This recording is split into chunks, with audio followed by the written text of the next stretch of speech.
Welcome to the Garden of Grace, episode 1. I am your host, Alexa Frazier, and today we're going to be talking about letting go. Letting go has been a traumatizing theme that has haunted me for the last several years, but fortunately, I have picked up my shoes and I've removed myself from a lot of people, specifically not so much places, but really people, because people are what make the places, if that makes sense. And I feel great about it. You can find yourself in these type of silos when you are surrendering and kind of just being still with yourself, when you can kind of analyze things a lot more and in depth rather than surface level. So I was finding myself in friendships that I cared a little too much about rather than the next person, and it was becoming an unhealthy trait that I was accumulating all these people, places, and things in an unhealthy manner because it was only benefiting from being friends with me. And not that there's anything wrong with that, but there's got to be a give and take, right? In any relationship there has to be a give and take on both ends, not just someone that's giving and not just one person taking. But I find myself in these relationships that was unhealthy because anytime they needed a phone call or an ear or a shoulder to cry on, I was that girl. But when we would go out, it was like a mockery being made or very weird commentary or not very supportive, with my business and whatnot.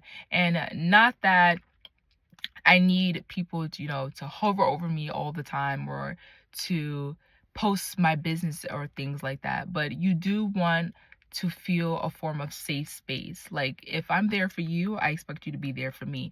But what I've learned is not everyone can give you 100%.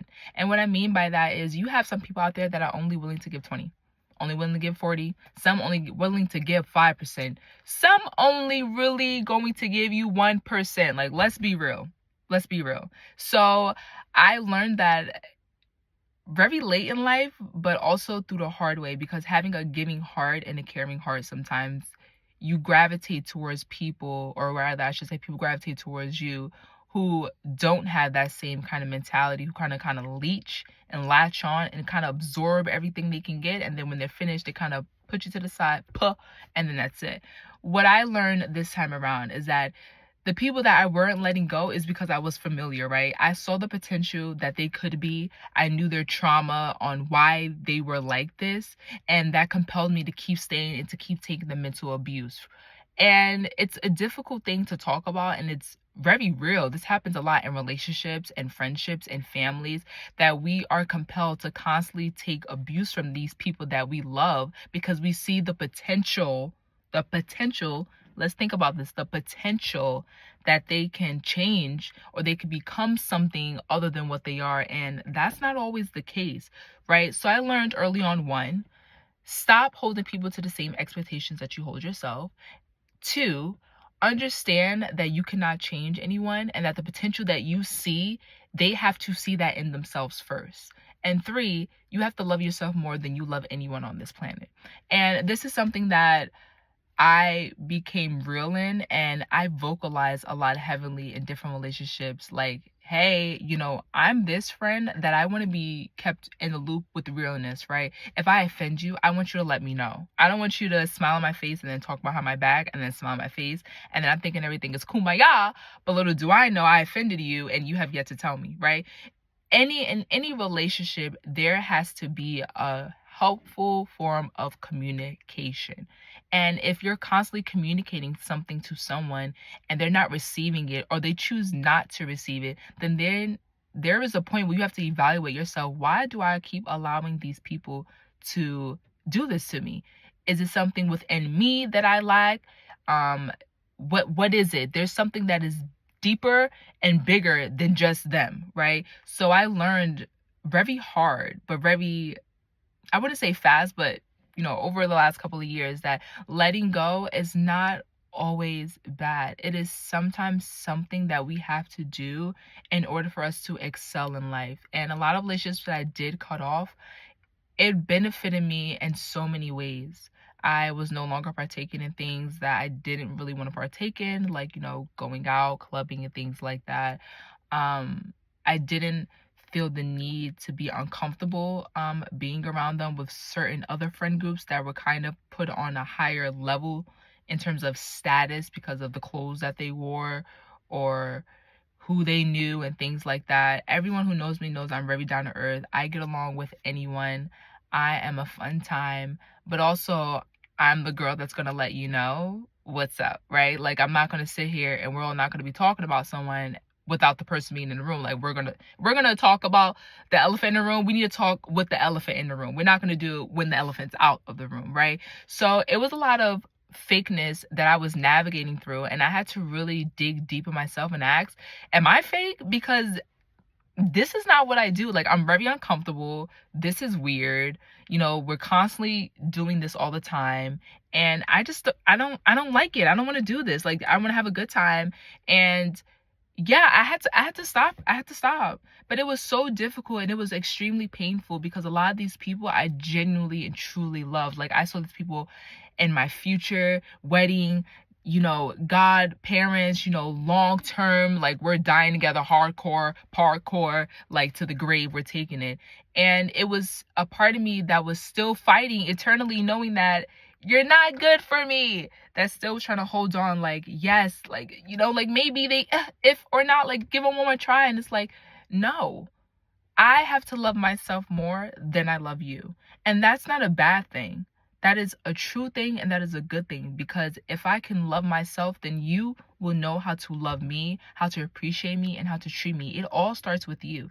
There's no one to blame on this earth for how they treat you other than what you show them and how you show them how you value yourself. So if I allow you to constantly keep using me and using me and using me, I'm telling you that my self-worth doesn't matter to me.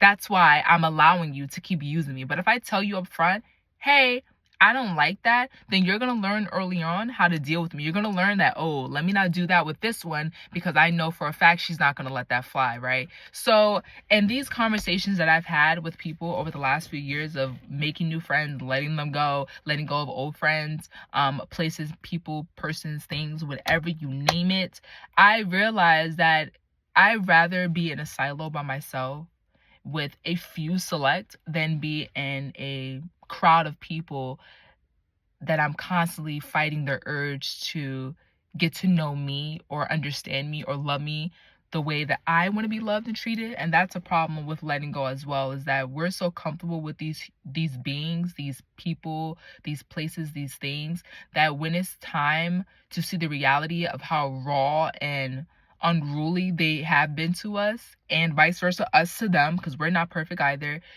that we can't detach because we're so familiar with the chaos. We're so familiar with the sadness, the depression, the ups and downs, the high and low, the abuse, mental, physical, emotional. It is very hard to detach. That's why when it comes to domestic violence and everyone say, well, girl, just leave, or guy, just leave, people don't understand the psychological abuse and trauma that their brain has processed, that it's so sad, but that it becomes familiar. Like, they're familiar with the constant abuse that is very hard for them to leave. And it goes the same way with friendships, relationships, things, places, objects, that we're so familiar with them. Even though we know they're bad for us, our brain is still saying it's okay. It's still finding a way to make an excuse for them. And deep down inside, we know we're not supposed to be here. We're not supposed to be engaging. We're not supposed to be doing this. But we're so familiar with the fact of this is how it's been for so long that it's okay. And we make excuses for these things, people, places, or things, when we shouldn't. And that comes from a lack of self-love. And letting go pairs into loving yourself. If I love myself and I value myself and I know my standards and what I stand for, I'm not gonna allow any person, place, or thing to come in and taint that, right? It's not gonna happen. If my values stand on, I'm not a liar, I'm not a thief, but the people who I'm hanging around, the places that I'm going to, all accumulate thieves, liars. And then I say, well, maybe this one time I could just lie and I could just steal. And then it becomes a pattern of, all right, yeah, we're going to go steal. We're going to go lie today. And it's kind of like, oh, I don't want to do that.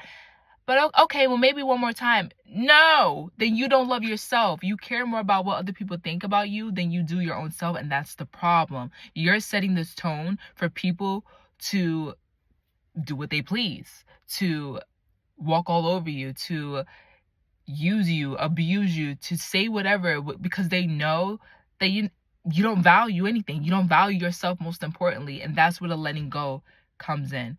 You have to let go the old version of you and shed completely. Dig deep, cry about it. I know people say like, "Oh, that's so stereotypical, like this is so cliche, the whole healing, blah blah blah, etc., etc."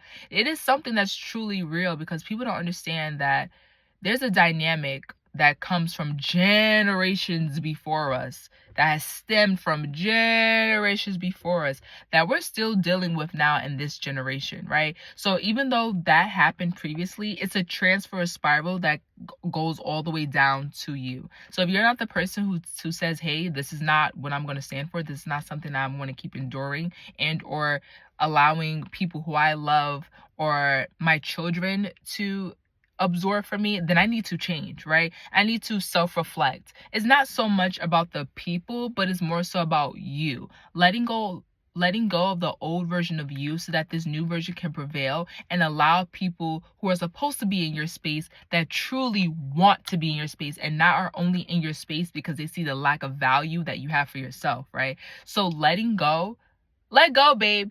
I'm in a place where I'm letting go of anything that does not serve me value, that does not give me anything positive, that does not feed my soul, that does not feed my brain, that does not feed me anything that I know I want to be fed.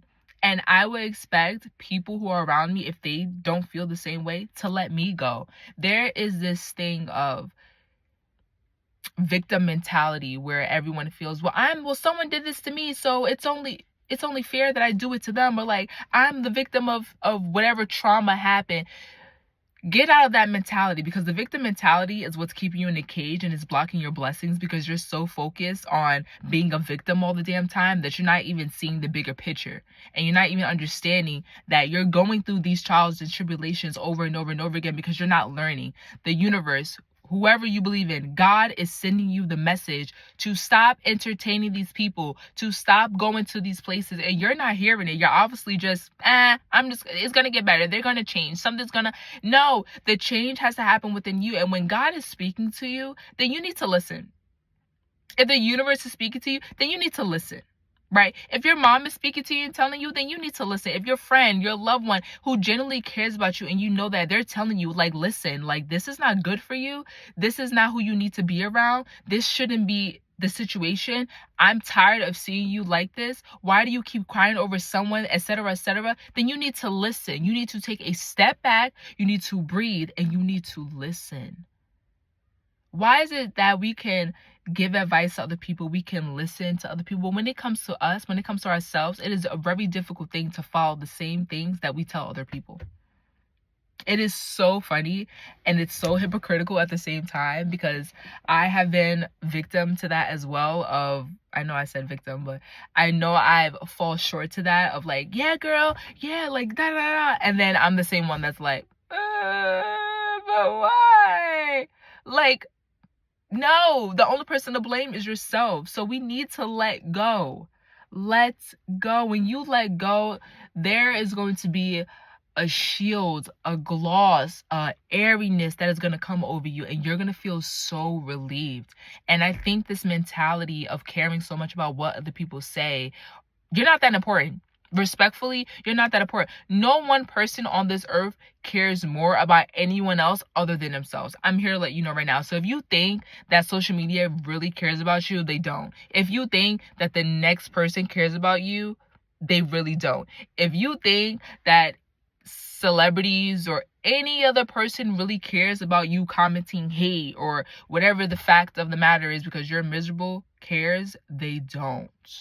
Respectfully, they don't. People don't even care about stuff that's really positive. They'll sit there and smile and be like, yeah. But deep down inside, they're like, they don't really care. They're not thinking about that when they go to bed. They're not losing sleep over anything if you're sad. Genuinely, people don't care about anything other than themselves. It's a very few percentage of people that actually genuinely care about other people other than themselves, where they can see both sides to a story, which is extremely, extremely hard, because naturally humans, we are selfish. That's a whole nother topic for another time. But what I'm saying to you is, I learned to love myself enough and to deem myself worthy enough and have been through a lot of trials and tribulations that I spotted things that were not me, and I was simply doing it because I love these people and I wanted to make them happy. And I knew that their backstory was so horrible that I wanted to be that great support system, that I was willing to take the abuse and or change myself to fit the mold to better them, but I won't fit the mold and change to better me. That's backwards, right? So with that being said, I hope that whoever's watching this, that it resonates with you, or it can help someone else to know that sometimes in life we are meant to travel the road alone. We are not meant to bring everyone with us. And as much as I would love to see everyone eat at my table, sometimes you can't. You have to eat at another table, and that is okay. And we have to get comfortable with being okay within ourselves, that we understand that I love myself, I value myself, and if you don't love me, you don't value me, you aren't willing to listen to how I would like to be treated as I am listening to how you would like to be treated, then it's time to say goodbye. And no love lost. I love you from a distance. I wish you well. There's no hate ever on my side, no bad blood with anyone. I love every single person I've encountered with because they all taught me a different lesson. I tell anyone that people who I have encountered that have done me so dirty, like literally like dragged me through the mud, like literally dragged me, literally, physically, emotionally, mentally dragged me through the mud, I still love them because they taught me a lesson. And I'm going to move with love. I'm going to very, very hard at times, because sometimes, yeah, that is another thing for another time as well. Learning to lead with love. I'm still working on that. I'm not perfect. So with that being said, it's very, very difficult. But when you kind of get the hang on it and you kind of really dig down, it does become a lot easier. But I find myself, ooh, yeah. So we are not perfect. Like I said, I'm not perfect. This is from a long history of experiences where I was just constantly like, what is there something wrong with me? Because why do I keep allowing these people to treat me like this? Like, I don't get it. Like, I know you're not my friend. I know you don't really care for me. I know you don't like me. I know when I come in a room, I intimidate you because everyone wants to talk to me. I'm a good time. Like, why do I keep allowing you to make me your butt in a joke, or like, or why am I changing to suit your needs? Like, it was just a lot of stuff that I was like, girl, what are you doing? What are you doing? And I'm 25, and it took me 25 years to really, really change this way of thinking. Like 25 years, and that is okay, and I'm still working. So I hope today's topic of letting go really helped give you an eye-opener on ways that you can implement your rules, your regulations, your food for thought, your love, your intentions with yourself along with others, because if they are not serving you no value, let them go. Just let them go. It's gonna take time. You're gonna cry, maybe.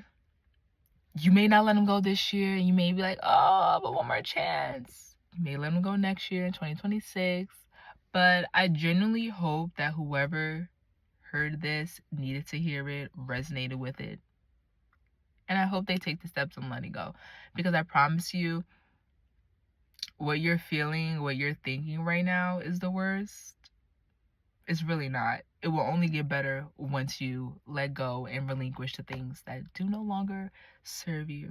And yeah, so I'm going to be doing this. I hope I'm able to grow and really reach a lot of people. I'm going to share my stories and really become personable more so with you guys on here, because I think the people need to hear it. I'm tired.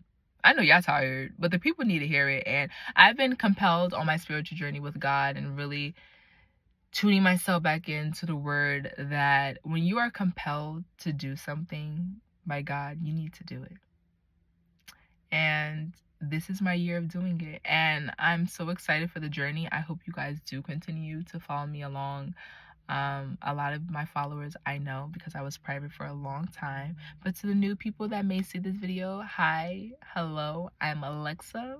I'm an esthetician and I'm a new mommy. So welcome to my page, or welcome back, or hey to my friends that are on here.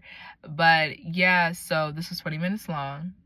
Eventually me will do a podcast. Who knows what the future holds? Only God knows. I'm only doing his work. But I love you guys. I hope you guys are having a blessed New Year's. I hope you are actually going to do the things that you say you're going to do and not just make a list to not be completed, because you can do it. And yeah, stay tuned for the next episode. Comment down below if you want any topics specifically to be talking about, or any advice that you would like for me to film on, because I got stories for days. I thought my life was boring up until I thought back and I was like, wow. Or until people told me, like, girl, you can write a book. I was like, I used to say the same things to other people.